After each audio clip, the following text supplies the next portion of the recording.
Ako se napravi otklon čovjeka od prirode, te prirode od čovjeka, onda bi prostor oko nas bio beskoristan. Zajednička je poruka iz Podmilačja i Ajvatovice, gdje je naglašeno da prirodu trebamo svakodnevno čuvati jer smo mi dio nje, te da je vrijeme da iz gradskih sredina pređemo u šumska područja kako bi shvatili njihovu važnost i značaj. Naš je cilj, dakle, da svi 365 dana u godini, dakle, mi posvetimo dovoljnu pažnju šumi.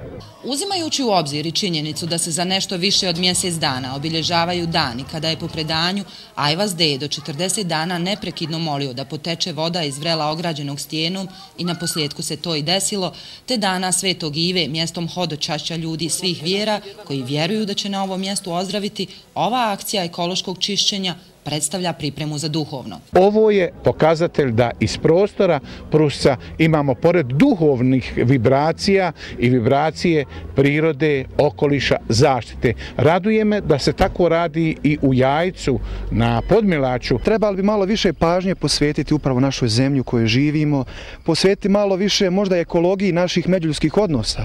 Različiti smo, ali nosimo svi jednu čežnju da imamo mir svojih obitelji, a mir nam danas najviše treba. Nažalost, malobrojni građani koji su učestvovali u akciji nadaju se da će podići glas drugi za čišću Bosnu i Hercegovinu, zemlju u kojoj bi svi građani trebali da rade za dobrobit zajednice.